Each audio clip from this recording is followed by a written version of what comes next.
much about the law, but I do know the Trump trial has confirmed one of the immutable truths of the field. Never hire an attorney who has a rating of 3.5 stars.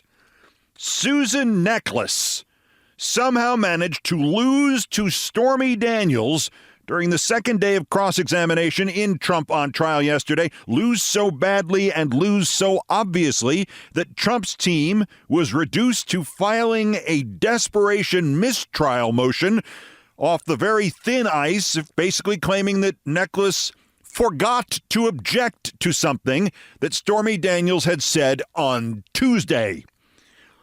All of a sudden, the Trump defense was claiming, and leaking to every news organization, by the way, that Daniels had dog-whistled a subtext of rape or assault or something else involuntary when she gave details about Trump standing in front of her and not using a condom and a bodyguard being out in the hallway. And we should just ignore that when she said all that 3 days ago, Trump's lawyer with the 3.5 stars rating, Susan Necheles, said nothing. Not even the one thing you or I would remember to say if we woke up in some alternate universe where we were in that courtroom as Trump's lawyers. The one thing we would remember to say, objection?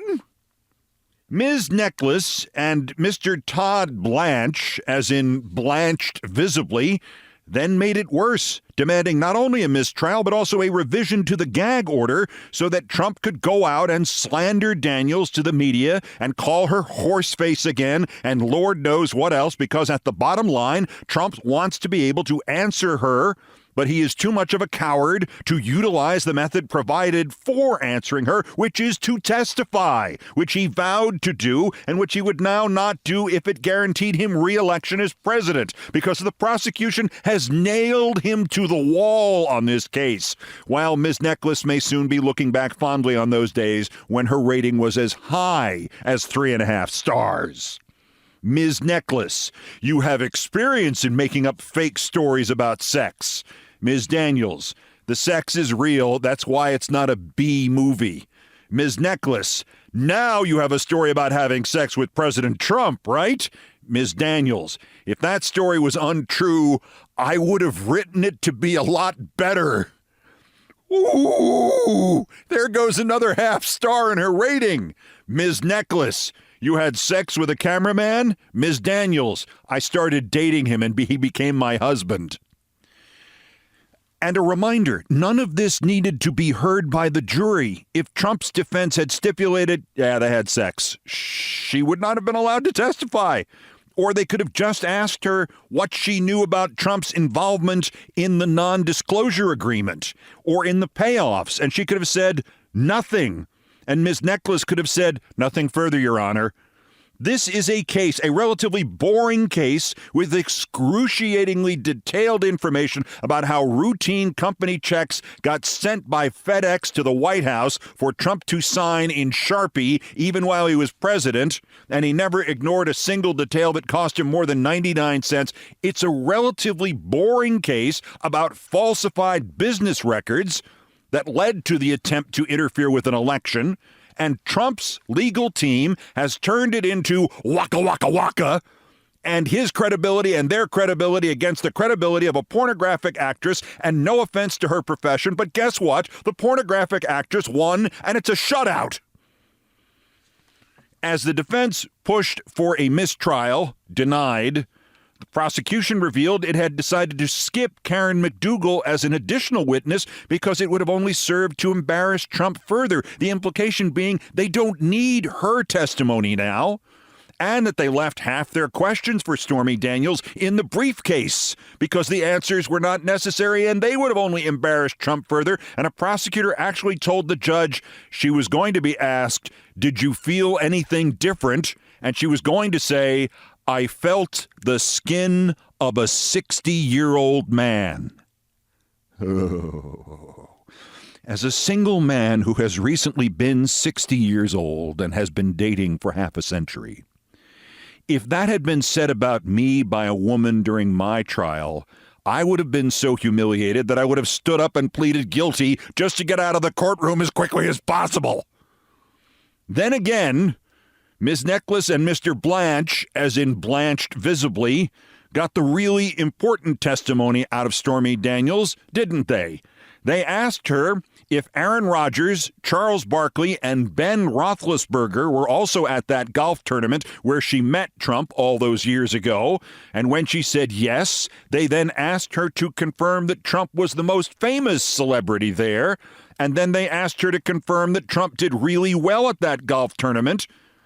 In fact, in a field of 80 in that golf tournament, Trump finished 62nd, a couple of strokes behind Ray Romano, Bruce McGill, who played D-Day in the Animal House movie, and behind Dan Patrick.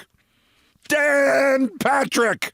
My Dan Patrick! And if that had been said about me by a woman during my trial, I would have been so humiliated, I would have stood up and pleaded guilty just to get out of the courtroom as quickly as possible.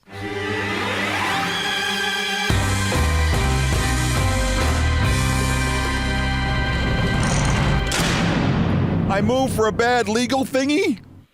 By the way, the Washington Post is reporting that Trump has offered to sell the planet to the oil industry for $1 billion. Give him a bribe of $1 billion, not legally a bribe, call it campaign fund donations, and the earth is literally yours. For just $1 billion, you oil executives, you get to kill all the future generations you want. You, Chevron, you, Exxon, you, Occidental, you, the other 20 guys. You give me the $1 billion, and that Biden freeze on permits for new LNG, liquefied natural gas exports, it goes away. You'll get the LNG thing immediately. Trump, quote, you'll get it on the first day. You want to drill in Alaska, in the Arctic wilderness? You've been waiting on a permit for 5 years. One of those whose bribe was solicited quotes Trump as saying, you'll get it on day one, unquote, for just $1 billion. Gulf of Mexico, you want to drill there? The auctions start day one. The price, did I mention, it's $1 billion. Those Biden tailpipe rules, the ones designed to make EVs and hybrids 2/3 of all cars sold by 8 years from now. The thing Trump claims he was referring to when he threatened a bloodbath if Biden is reelected.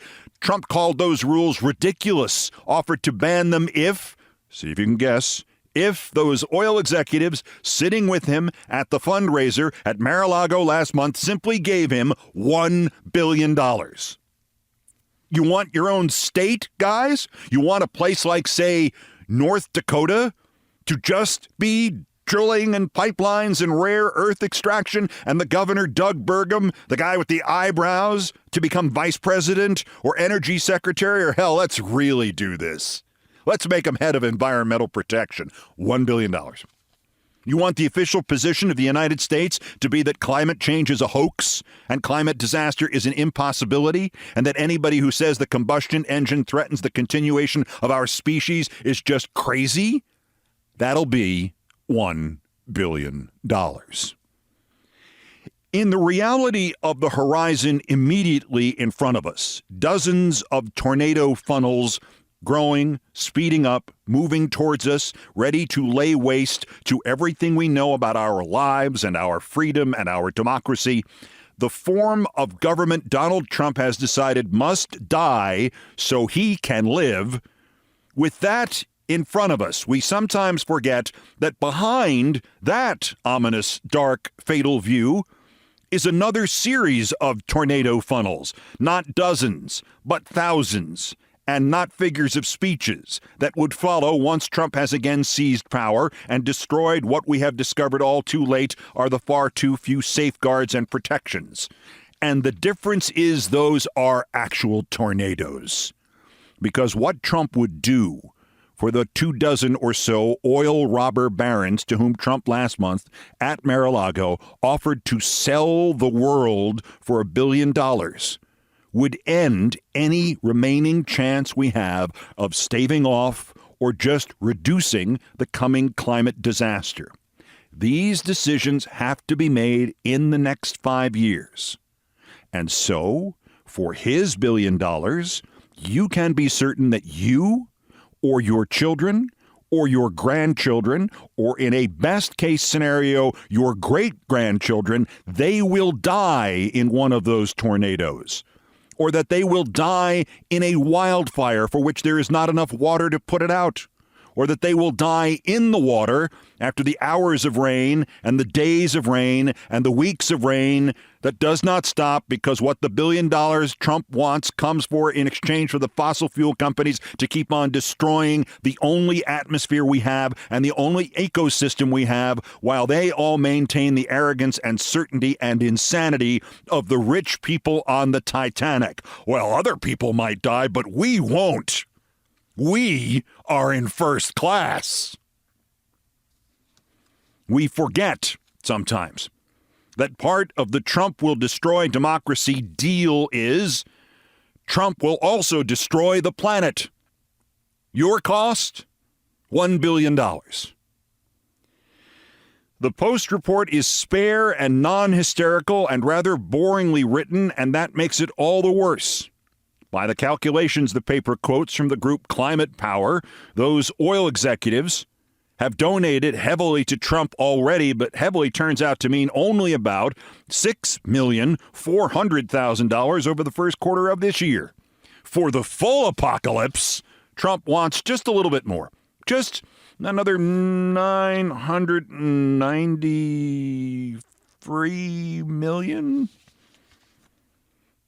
As he sees it, $993 million to end the campaign. As anybody who has looked out a window in the last decade sees it, knows, to borrow a recent popular phrase, we all know intuitively that money is, in fact, to end the world. And thus the most chilling words in the Post story about the billion standing between us and climate Armageddon are at the end. Quote, oil billionaire Harold Hamm and others are scheduling a fundraiser for Trump later this year, advisors said, where they expect large checks to flow to his bid to return to office. The money flows now. Our blood will flow later. Okay. Come on down, get off the bridge, off the ledge. Remember that while they have the power to destroy the world immediately or in a literal slow burn, these people are incredibly stupid. And Trump has, in fact, made them even more net stupid by now introducing complete nepotism into this. And trust me, the smart members of the Trump family, they have already been in the picture. He is now at the bottom of the barrel. The Florida Republican Committee has named as its chair of its delegation to the Republican Convention, Eric Trump, the guy who proved what your mother said to you so very long ago. Stop making that face. One day your face will freeze like that. Eric Trump will be the one who will place his father's name in for nomination, if he remembers it. And that's nomination, Eric. The convention starts in Milwaukee August 19th. You can count on your fingers and toes how many days from now that is, and you can spend them practicing those big words. Nomination. The Florida GOP has also named Trump's daughter Tiffany and her husband, Mr. Tiffany, as delegates at large. And also as a delegate at large, Barron Trump. So that gentleman's agreement, the one both sides, surprisingly enough, pretty much stuck to all this time, that Barron was off limits because he was just a high school kid, that's over now. So is Barron's de facto status as being unquestionably the smartest Trump ever because he had never been in politics and he had never said a word in public. Why do this? Well, Trump has tipped his hand now. Like all would-be dictators, he cannot really conceive of anybody succeeding him, but at some level he understands that even if his wildest schemes come true, he will die someday, and he'll have to hand the family government over to somebody else, and it ain't gonna be Jared Kushner. Whether he fully perceives it or not, this is Trump's own attempt at setting up an American monarchy. Of course, the problem is, none of them seem to have even Trump's cornered animal instincts for effectively vile behavior and utter lack of conscience and guilt. They are also, each of them, imbeciles. No matter what happens now that he's on the public stage, I think Barron Trump remains the smartest Trump ever because the competition is Junior and Eric and Tiffany and Junior's all-artificial ingredients fiancé, platform committee member Kim Guilfoyle, and dumbest of them all, the one, the only, Republican National Committee co-chair, Eric's wife, Lara. And Lara makes Kim Guilfoyle seem like Nancy Pelosi. Next question. Can you have President Trump go to a grocery store and buy a cart of groceries and or pump gas at a gas station and show how expensive it is and how Bidenomics is a joke? I think that would be so effective. Love this idea. Love that idea. I'm going to pass it along. We'll see what we can do on that. You want to give the world video of Trump at a gas station with gas pumps, holding a gas handle, pumping gas. You, Lara Trump, want to connect your father-in-law, Trump, with gas. After the farting stories from the trial, Trump and more gas. Once again, I note that democracy survives not because of our efforts, but because of the stupidity of those who seek to destroy it. And also, once again, I ask the same question about yet another somebody close to the unoiled Trump decision-making machine. Is Lara Trump a Democratic plant?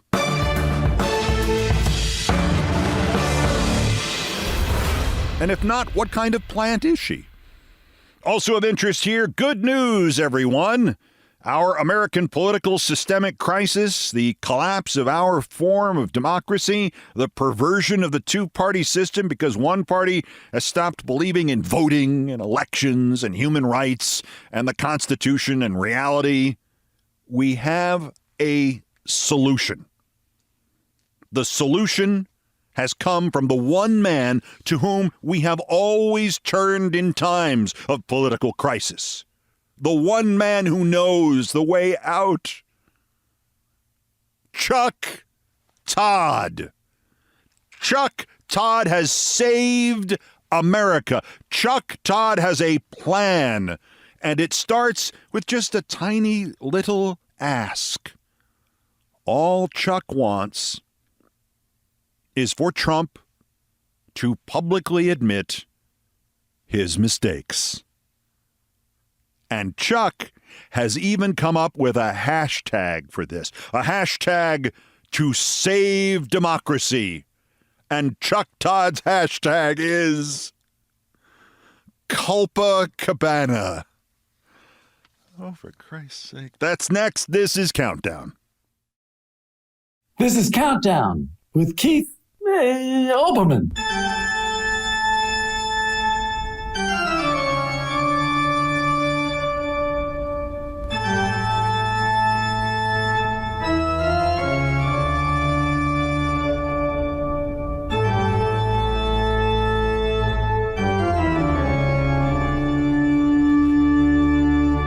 Still ahead of us on this edition of Countdown, Fridays with Thurber, and it's Thurber at his snarkiest.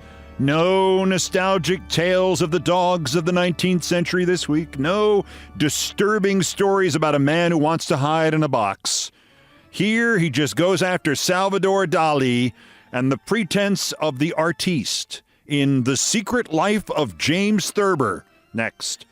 But first, as ever, there are still new idiots to talk about. The daily roundup of the miscreants, morons, and Dunning-Kruger effect specimens who constitute today's worst persons in the world. That's my Salvador Dali popping his... never mind.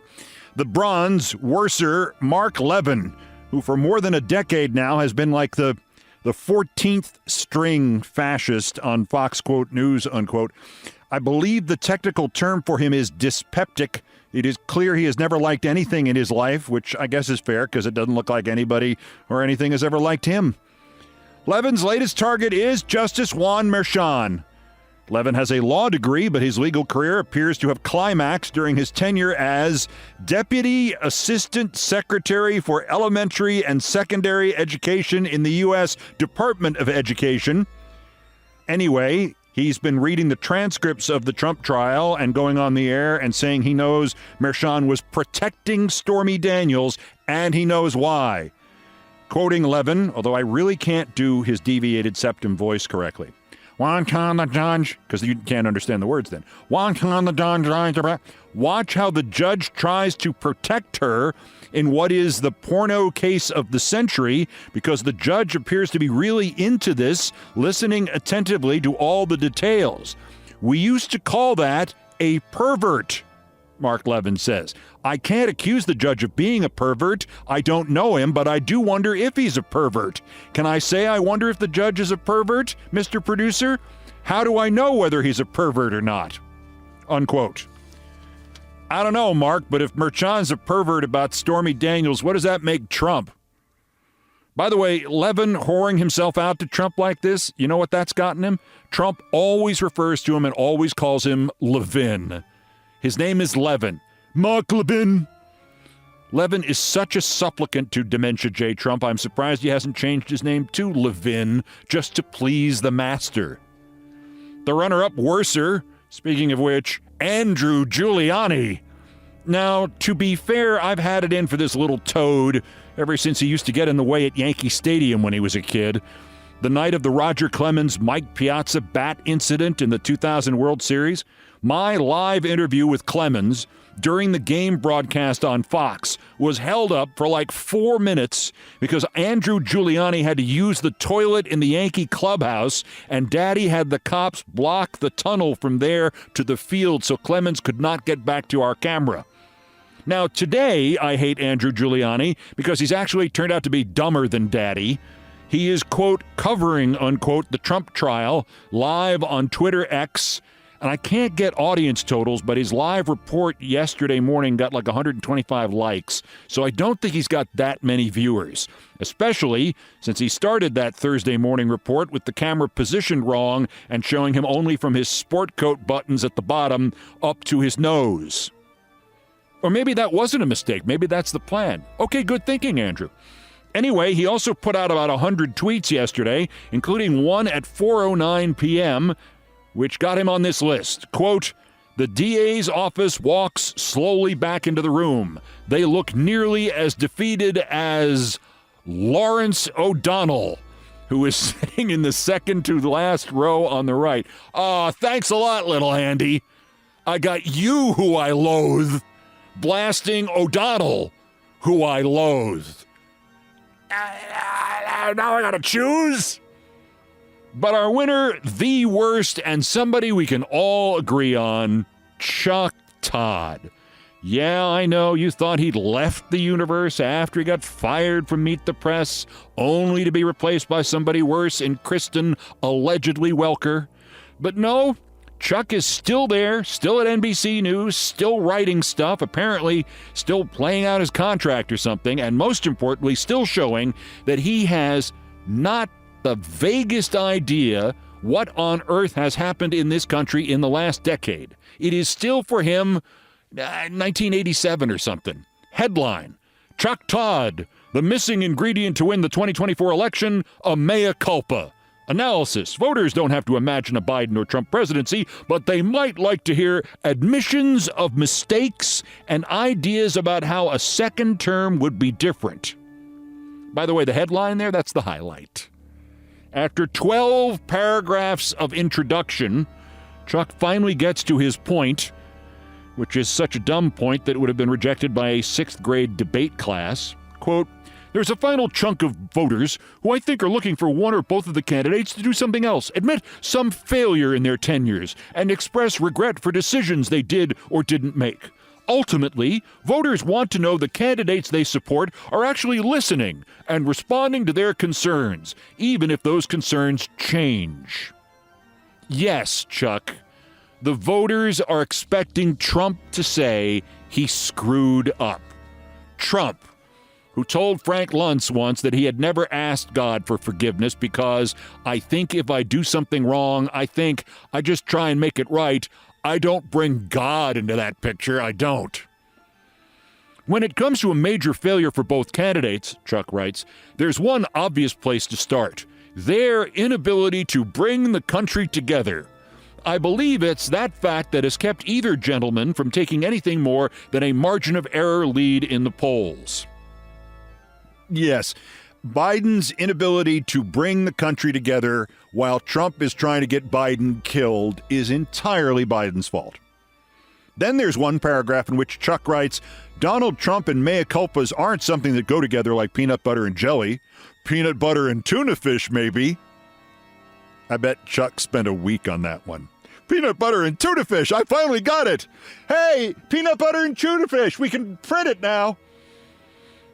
That's the last we hear about Trump in this story, which goes on and on and on and on, except for Chuck's claim that Trump, in fact, did make a mea culpa just before the 2016 election. Do you remember this? Do you remember him making an admission of guilt or being wrong? Quote, he finally acknowledged Obama was born in the U.S. It was an important moment at the end of the campaign. His advisors convinced Trump he needed to show some humility about something, and the birther issue was an obvious place to start. Humility. Trump showing humility. We've hit rock bottom now, right? No, there follows 15 paragraphs on how it is Joe Biden who has to do a mea culpa because, well, let me again quote this great, glowing Chuck Todd online turd. Quote, I'm not convinced Biden is going to do a mea culpa for his inability to bring the country together or his inability to turn the page on Trump, even though I think that was the central premise of his campaign, at least for the last slice of voters who put him over the top. So again, Chuck Todd, head of NBC News Politics, host of Meet the Press, and a guy that both Tim Russert and I once actually thought had some talent to him, Chuck Todd says the problem here is Joe Biden's inability to bring the country together while Trump is trying to overthrow the democracy and establish a dictatorship. But of course, Chuck saves the article in the end because he had a clever Twitter hashtag for it. Culpa Cabana. I have a hashtag for it as well.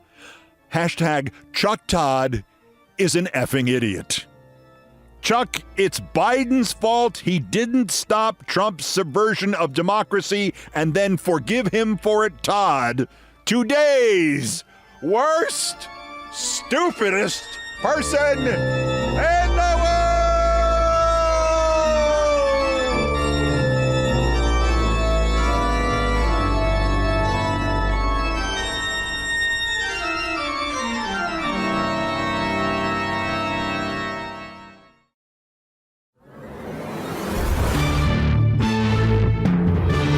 Fridays with Thurber now, and as I believe I mentioned, Thurber stuck mostly to, besides the cartoons and drawings that made him famous in one part of the world, his short stories and other works of fiction that made him famous in the rest of the world.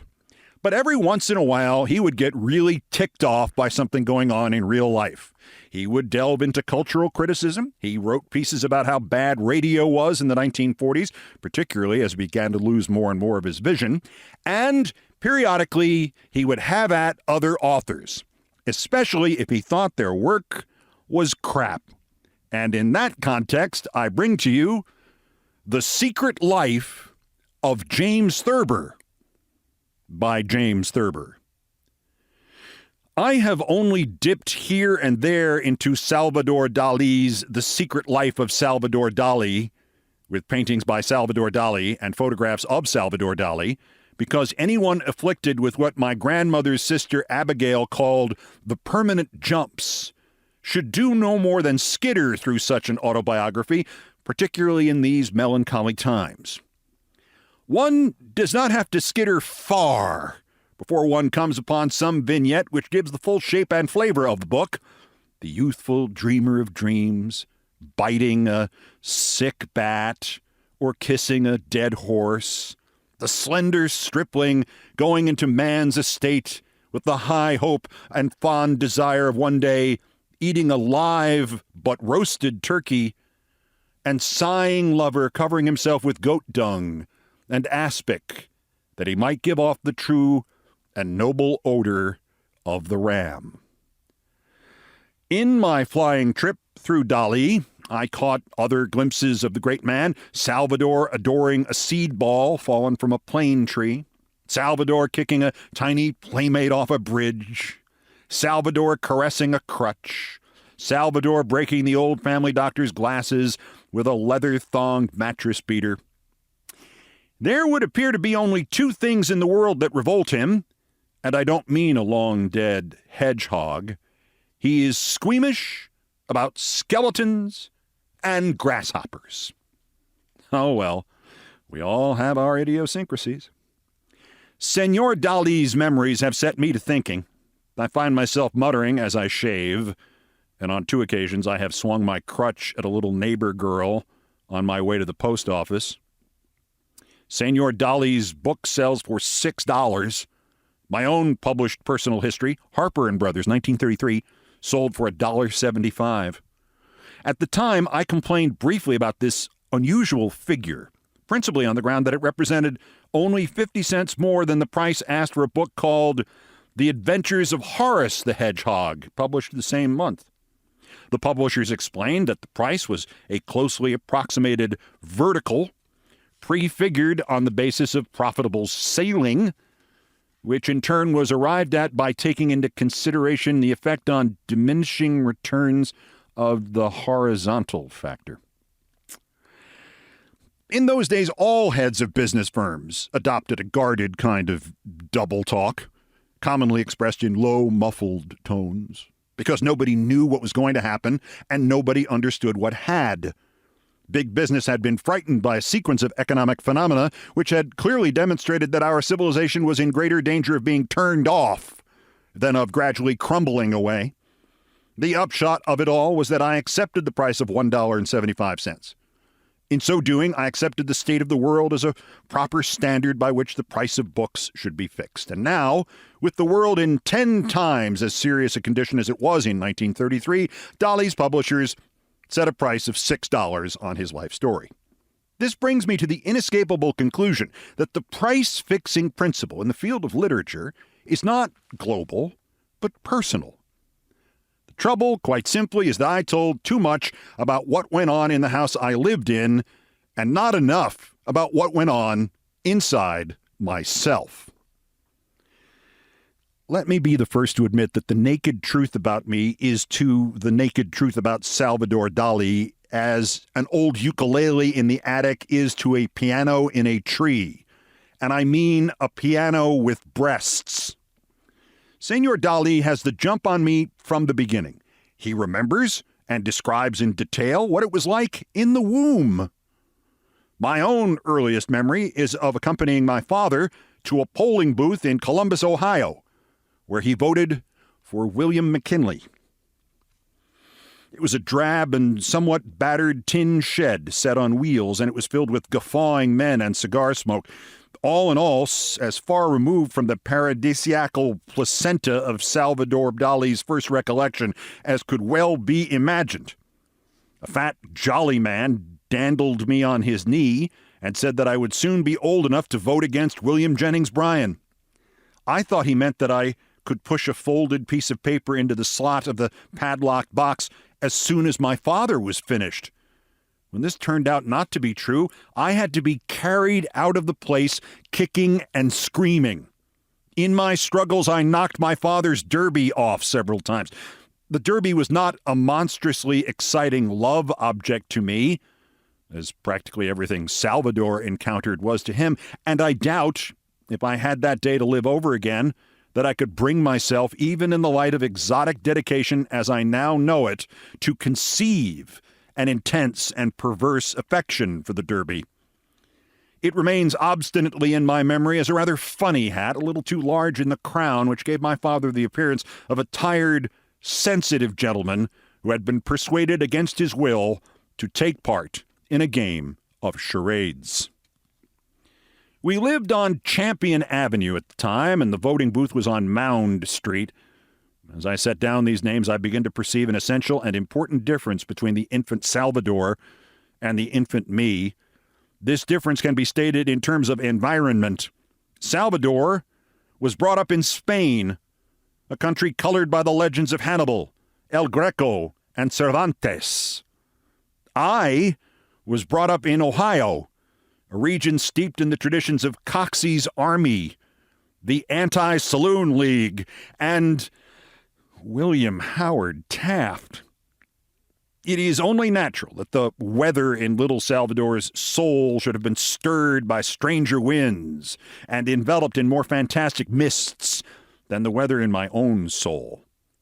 But enough of mewling apology for my lackluster early years. Let us get back to my secret life, such as it was, stopping just long enough to have another brief look at Senor Dali on our way. Salvador Dali's mind goes back to a childhood half imagined and half real, in which the edges of actuality were sometimes less sharp than the edges of dream. He seems somehow to have got the idea that this sets him off from Harry Spencer, Charlie Dokes, I. Feinberg, J.J. McNabo, William Faulkner, Herbert Hoover, and me. What Salvi had that the rest of us kids didn't was the perfect scenery, characters, and costumes for his desperate little rebellion against the clean, the conventional, and the comfortable. He put perfume on his hair, which would have cost him his life in, say, Bayonne, New Jersey, or Youngstown, Ohio. He owned a lizard with 2 tails.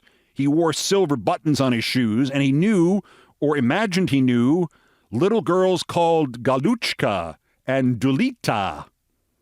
Thus he was born halfway along the road to paranoia. The soft expression of his prayers, the melting ahs of his oblations, the capital, to put it so that you can see what I'm trying to say, of his heart's desire.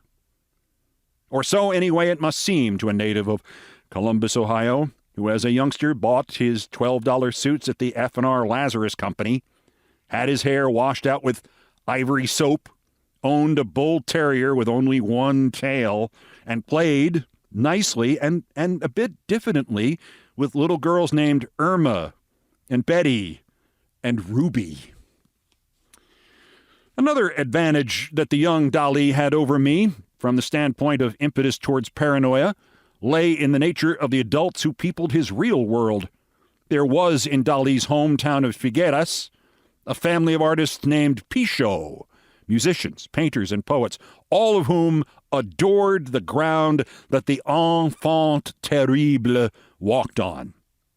If one of them came upon him throwing himself from a high rock, a favorite relaxation of our hero, or hanging by his feet with his head immersed in a pail of water, the wild news was spread about the town that greatness and genius had come to Figueras. There was a woman who put on a look of maternal interest when Salvador threw rocks at her.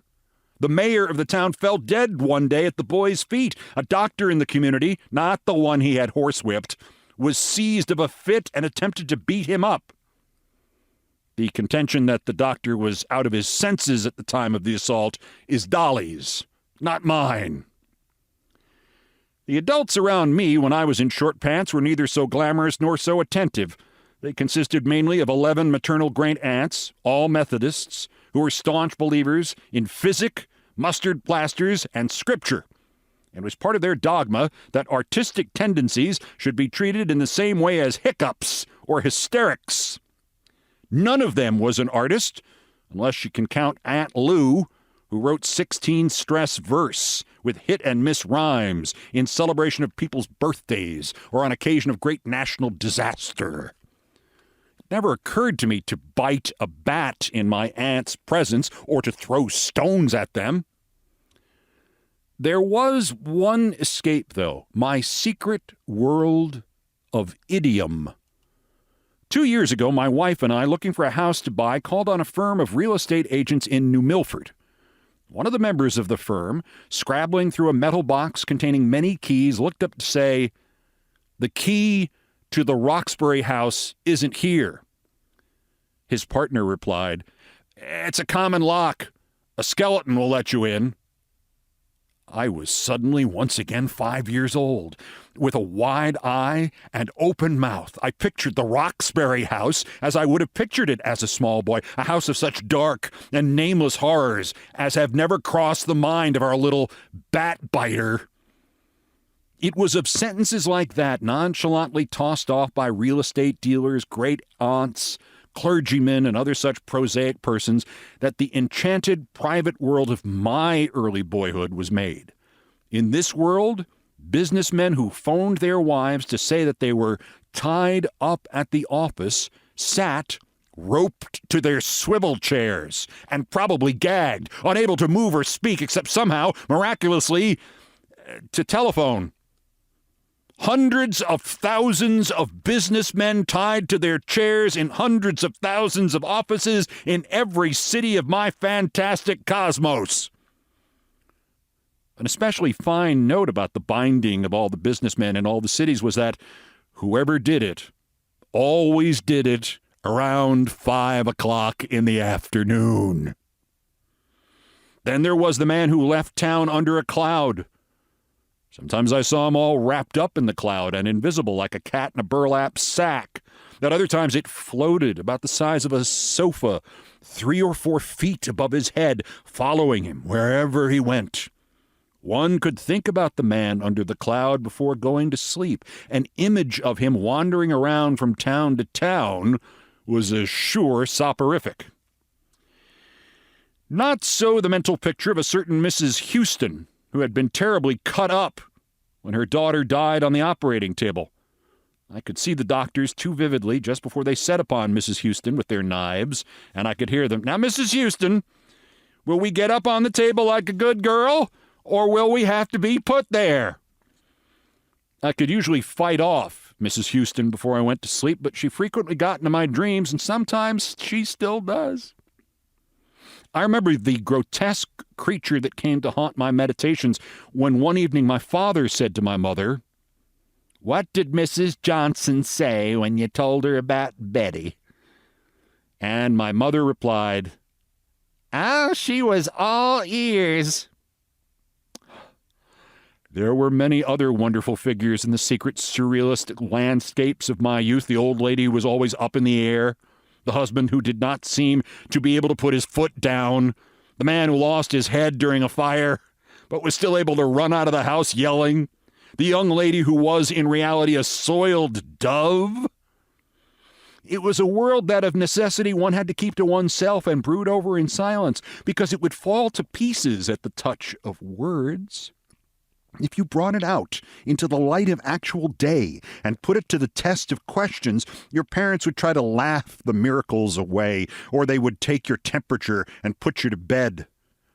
Since I always ran a temperature, whenever it was taken, I was put to bed and left there alone with Mrs. Houston. Such a world as the world of my childhood is, alas, not year-proof. It is a ghost that, to use Henley's words, gleams, flickers, vanishes away. I think it must have been the time my little cousin Frances came to visit us that it began surely and forever to dissolve. I came into the house one rainy dusk and asked where Frances was. "She is," said our cook, "up in the front room, crying her heart out." The fact that a person could cry so hard that his heart would come out of his body as perfectly shaped and glossy as a red velvet pincushion was news to me. For some reason, I had never heard the expression, so common in American families whose hopes and dreams run so often counter to attainment.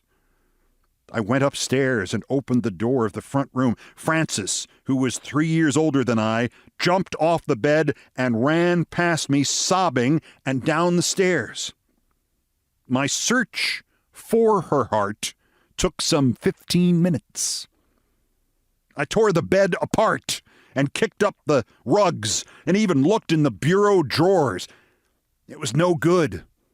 I looked out the window at the rain and the darkening sky. My cherished mental image of the man under the cloud began to grow dim and fade away.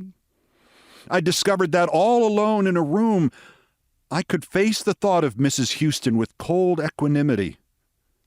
Downstairs, in the living room, Frances was still crying. I began to laugh. Ah, there, Salvador!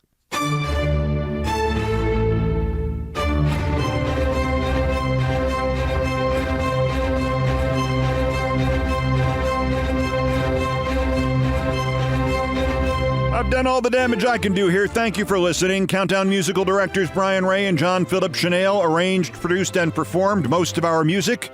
Mr. Ray was on guitars, bass, and drums. Mr. Chanel handled orchestration and keyboards. It was produced by TKO Brothers. Other music, including some of the Beethoven compositions, arranged and performed by the group No Horns Allowed. The sports music is the Olbermann theme from ESPN2, written by Mitch Warren Davis and courtesy of ESPN Inc. Our satirical and pithy musical comments are by Nancy Faust, the best baseball stadium organist ever. Our announcer today was my friend Larry David, and everything else was my fault. So that's Countdown for this, the 180th day until the 2024 presidential election and the 1,221st day since dictator J. Trump's first attempted coup against the democratically elected government of the United States. Use the legal system, such as it is. Use the mental health system. Use presidential immunity if it happens. Use the not regularly given elector objection option to stop him from doing it again while we still can. The next scheduled countdown is Tuesday. Bulletins as the news warrants. Till then, I'm Keith Olbermann. Good morning, good afternoon, good night, and good luck.